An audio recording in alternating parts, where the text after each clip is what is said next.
कर्नाटक जीत के बाद राहुल गांधी की जो छवि है वो एक बाहुबली के तरह प्रस्तुत किया जा रहा है, दिखाया जा रहा है। ये तस्वीर देखिए, इस वक्त हम कांग्रेस मुख्यालय में मौजूद हैं और यहाँ देखिए बाहुबली की छवि के तौर पर राहुल गांधी को दिखाया जा रहा है। तो सबसे पहले इस तस्वीर को देख के क्या कहना चाहेंगे आप? देखिए भाई, सबसे पहले तो इतनी बड़ी जीत और अलग अलग सुबह से जो है कांग्रेस की आंधी कर्नाटक के अंदर चली, और अगर इस आंधी का कोई श्रेय है, मैं तो कह रहा वन मैन अगर कोई है तो वो केवल और केवल आदरणीय राहुल गांधी जी है। और उसी का ही ये रिजल्ट है कि इनको जो है बाहुबली की भूमिका में यहाँ इन भाई ने जो है प्रदर्शित किया। बहुत सारे मुद्दे चले, एक खास मुद्दा चला बजरंगबली, बजरंग दल, क्या कहना चाहेंगे? हाँ भाई, ये तो एक्चुअली भारतीय जनता पार्टी वालों की चाल है। कहीं ना कहीं भारतीय जनता पार्टी हमेशा से डिवाइड एंड रूल की पॉलिसी करती आई। डिवाइड एंड रूल की पॉलिसी के अंदर इन्होंने इस देश को हिंदू मुस्लिम में बांटा और कहीं ना कहीं अपने वोट बैंक को बढ़ाया। लेकिन साथ ही साथ भारतीय जनता पार्टी वाले अब एक गलती कर गए, ये डिवाइड एंड रूल के साथ साथ डिवाइड एंड डाइवर्ट की भी राजनीति करने लगे। जी, गदा को लेकर आज यहाँ भी घूम रहे थे, अंदर भी मैंने गधे देखे रखे हुए। प्रियंका गांधी सुबह सुबह मंदिर पहुंचती है और हमने जगह जगह आज सुबह से देखा राहुल गांधी भी गधे वाली फोटो वायरल हो रही है। ये बड़ी जो है गजब की बात है। और बस मैं तो ये कह रहा कि बजरंग बली जी अब ये कांग्रेस के दफ्तर पहुंच गए। अब तक तो बजरंग बली जी ये भाजपा के दफ्तर में चक्कर काट रहे थे।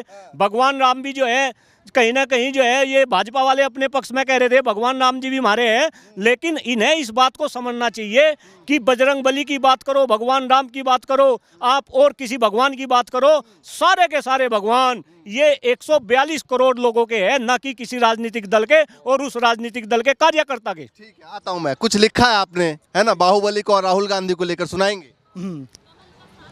भारतवर्ष के बाहुबली हैं राहुल गांधी, भारतवर्ष के बाहुबली हैं राहुल गांधी, नफरती फिजाओं में है प्यार की आंधी, भारत जोड़ो यात्रा से भारत जुड़ रहा है, राह नफरत छोड़ प्रेम की राह चुन रहा है, नफरत छोड़ो भारत जोड़ो का पैगाम दिया, बिछड़े हुए दिलों को फिर से हाँ मिला दिया, भारतवर्ष का बाहुबली जनता के बीच खड़ा है, भारत के जनता के मन की बात सुन रहा है, इंदिरा और राजीव ने दिया भारत को बलिदान, वंश क्यों कर होने देगा भारत का नुकसान, करोड़ों भारतवासी राहुल गांधी संग जुड़ रहे, डरना छोड़ हक की आवाज बुलंद कर रहे, जय हो भारत की जय हो, जय हिंद।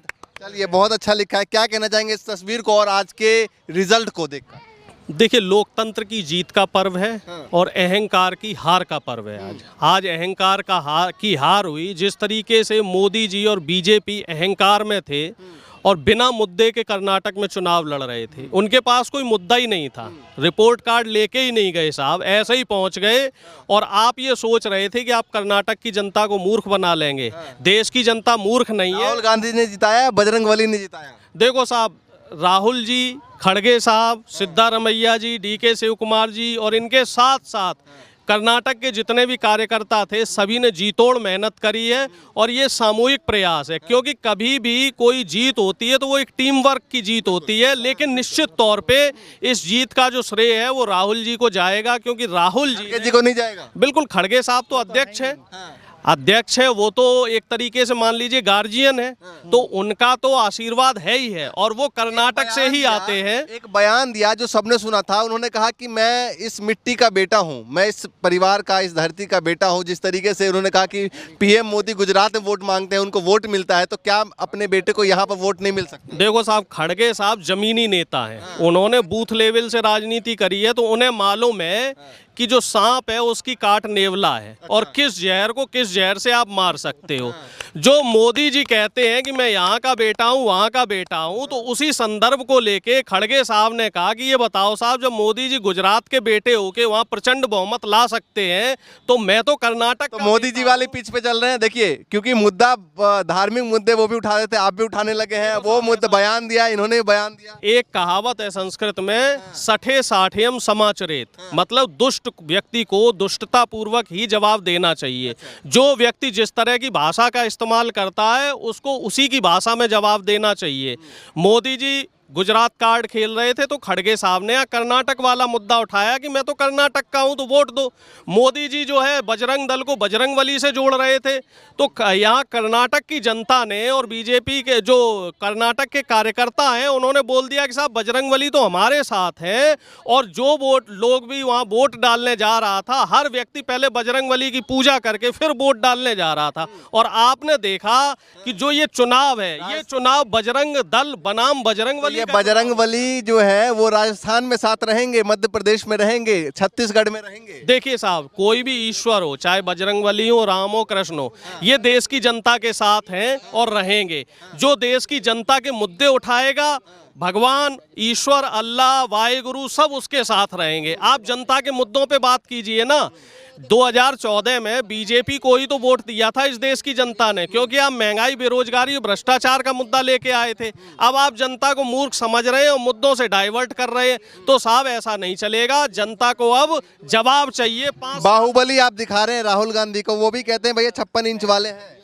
निश्चित तौर पे राहुल गांधी जी बाहुबली हैं और उन्होंने अपने बाहुबल का प्रदर्शन किया है। उन्होंने अपने पद की प्रतिष्ठा की चिंता नहीं करी, अपना घर भी उन्होंने छोड़ दिया है और बेघर होके पूरा कर्नाटक चुनाव में अपने आप को झोंक दिया है। और देश की जनता से उन्होंने एक संदेश दिया है कि साहब नफरत की जो बाजार है, जो नफरत का माहौल है, यहाँ पे मैं मोहब्बत, अमन और चैन बांटने आया हूँ।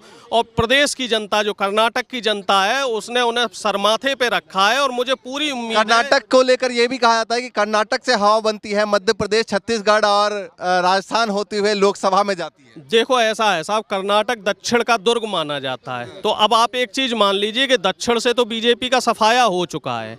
अब आगे जो आने वाला चुनाव है, हिंदी बेल्ट का चुनाव है, मध्य प्रदेश, राजस्थान और छत्तीसगढ़, तो यहाँ पे भी कांटे की टक्कर देखने को मिलेगी, क्योंकि यहाँ भी बीजेपी धार्मिक कार्ड खेलेगी। और मुझे पूरी उम्मीद है कि बीजेपी किसी भी तरह का छल और फरेब यहाँ कर सकती है। तो यहाँ जनता को पूरा राजस्थान को लेकर तो साफ तौर से कह रहे हैं कि शाह जी की सबसे पहले तो हम राजस्थान जीतेंगे, क्योंकि पायलट साहब भी अलग थलग इधर उधर हो रहे हैं। तो साहब वसुंधरा राजे भी अलग थलग हो रही हैं। राजस्थान में तो इस समय मुख्यमंत्री के 4 प्रत्याशी हैं। इसीलिए कह रहा था, देखिए गधे को लेकर आज पूरे दिन जो है सब लोग घूम रहे हैं। देखिए बिल्कुल निश्चित तौर पे बजरंगबली का आशीर्वाद मिला है आज, और भगवान हनुमान ने कर्नाटक की जनता को आशीर्वाद दिया, कांग्रेस पार्टी को आशीर्वाद दिया और बता दिया है कर्नाटक की जनता ने कि ये जो मोनोपोली है, जो धर्म की जो ठेकेदारी बीजेपी कर रही है, वो धर्म की ठेकेदारी अब नहीं चलेगी। ठीक है, लगता है भाजपा के पीछ पे चल रही है। भाजपा पे इस तरीके से धार्मिक मुद्दों को लेकर उठाती हैं। देखिए यही काम तो कांग्रेस पार्टी नहीं करती है। हमारा काम ये क्या है गधा? ये गदा, इससे मारेंगे भारतीय जनता वाले पार्टी वालों को। उन्होंने देश में इतनी गंदी राजनीति फैलाई है। आज उनके लिए बहुत करारा जवाब दिया है कर्नाटक की जनता जनार्दन ने। हाँ, और हमारे मल्लिकार्जुन खड़गे जी ने क्या कहा गधे के बारे में, तो ये बजरंगबली जी का गधा है कि नहीं, तो इसको चित कर दिया। हाँ, आप भी लेकर घूम रहे हैं? बिल्कुल लेकर घूम रहे हैं। ये छोटा गधा है, ये कर्नाटक में लगा है। ये मैडम के पास जो है बड़ा गधा है। ये 2024 में, ये 2024 में ठोकेंगे, मध्य प्रदेश में, हरियाणा में ठुकेगा। क्या कहेंगे? बाहुबली की एक तस्वीर है, इधर दूसरी तस्वीर देख रहे हैं। नहीं, दूसरी दोनों तस्वीर देख लो आप कि 2024 के लिए भी तैयार कर दिया हमने आज ही। और वो 2023 वाली वो देख ही लो। तो ऐसा है, देखो हर आदमी सदा हिंदू नहीं रहेगा, वो कभी किसान भी बनेगा, वो कभी वो जॉब भी मांगेगा, वो कभी अपनी शिक्षा भी मांगेगा, नहीं समझ रहे, वो कभी एनवायरनमेंट भी मांगेगा, इंफ्रास्ट्रक्चर भी मांगेगा, वो सदा ऐसे हिंदू नहीं बन के रहेगा। तो जब वो मांगेगा तो आपको पता ही है, जब वो मांगेगा तो भाजपा उसको बोलेगी ही नहीं कुछ भी, क्योंकि भाजपा पे कोई कमेंट्स उनके लिए है ही नहीं, क्योंकि उन्होंने तो पहले ही बोल दिया 2 करोड़ हर साल देंगे रोजगार। तो 18 करोड़ हो गए। 18 करोड़ में से अभी तुम 1 करोड़ पे भी नहीं पहुंच पाए 9 साल में। बाहुबली के जो पोस्टर ले घूम रहे हैं, देख रहे हैं राहुल गांधी बाहुबली, वो भी 56 इंच बताते हैं। भैया 56 इंच वाले नेता हैं। नहीं, वो नेता वो 56 इंच वाले होंगे, हमारे राहुल जी कोई इंची नहीं नापते हैं। और इंची तो देखो किसी और की नपी जाती है, छातियाँ ना किसी और की नपती हैं। ये या तो वो उस लेवल पे ये नहीं जानी चाहिए डिबेट, या आप जो इंटरव्यू ले रहे हैं। बाहुबली है, बाहुबली का मतलब ये है उन्होंने 3,500 किलोमीटर यात्रा की थी पैदल। और कोई भी भाजपा का नेता 100 किलोमीटर भी करके दिखा दे, 100 किलोमीटर करके दिखा दे तो हम मान लेंगे उनको।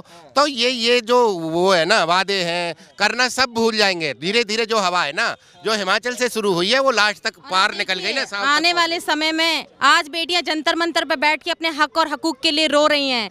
आने वाले समय में ये गदा मान तो गई सरकार। हाँ, क्या चीज मान गई? सरकार ने बोल तो दिया उनका जो है सब पद वद वगैरह ले लिया, आज ही ले लिया। आज ले लिया ना, आज देखा ना, तो गोला लाठी लगाई है ना, नहीं समझ रहे। पहलवानों ने, पहले किसानों ने लगाई, फिर पहले पहलवानों ने लगाई, फिर जवानों ने लगाई, अब इसने किसानों ने भी लगा रखी है पहले, अब गोला लाठी जैसे ही लगी है। 11:30 बजे जैसे ही रिजल्ट आया है ना, जैसे 124 पे कांग्रेस पहुंची है, तुरंत ही WFI भंग, उसके सारे पद भंग, नहीं समझ रहे, सारे उसके जो भी प्रभाव के जो पद थे वो सारे छीन लिए, नहीं समझ रहे भैया। एक तरफ ये बोलते हैं बेटी बचाओ और बेटी पढ़ाओ, एक तरफ भारतीय जनता पार्टी बोलती है बेटी बचाओ और बेटी पढ़ाओ। जब उन्होंने प्रधानमंत्री जी ने विनेश को बोला था, अरे विनेश तुम तो मेरे ही परिवार की हो, आज वो विनेश जंतर मंतर पर बैठकर रो रही है। हम रेसलर्स जो भारत के लिए, देश के लिए मेडल लाते हैं, देश की शान है, आज हम जंतर मंतर पर बैठ के रो रहे हैं। हाँ, चलिए देखिए जिस तरीके से कई छवि जो है, कई तस्वीर जो है इस वक्त कांग्रेस कार्यालय से निकलकर सामने आ रही है। एक तो हमने दिखाई कि गधे को लेकर लोग आए हैं, यहाँ पर पहुंचे हैं, और दूसरी तरफ जो है ये बाहुबली की तस्वीर लगातार दिखाई जा रही है और राहुल गांधी को बाहुबली के तरीके से बताया जा रहा है। तो लगातार हम बताते रहेंगे जिस तरीके से कर्नाटक में प्रचंड बहुमत के साथ कांग्रेस पार्टी की सरकार बनी है, लगभग दोहरे से भी ज़्यादा जो आंकड़ा है वो बीजेपी से डबल से ज़्यादा जो है आंकड़ों के साथ कांग्रेस पार्टी ने सरकार बनाई है। जो भी अपडेट होगा लगातार आप तक पहुँचाते रहेंगे। फिलहाल के लिए नमस्कार।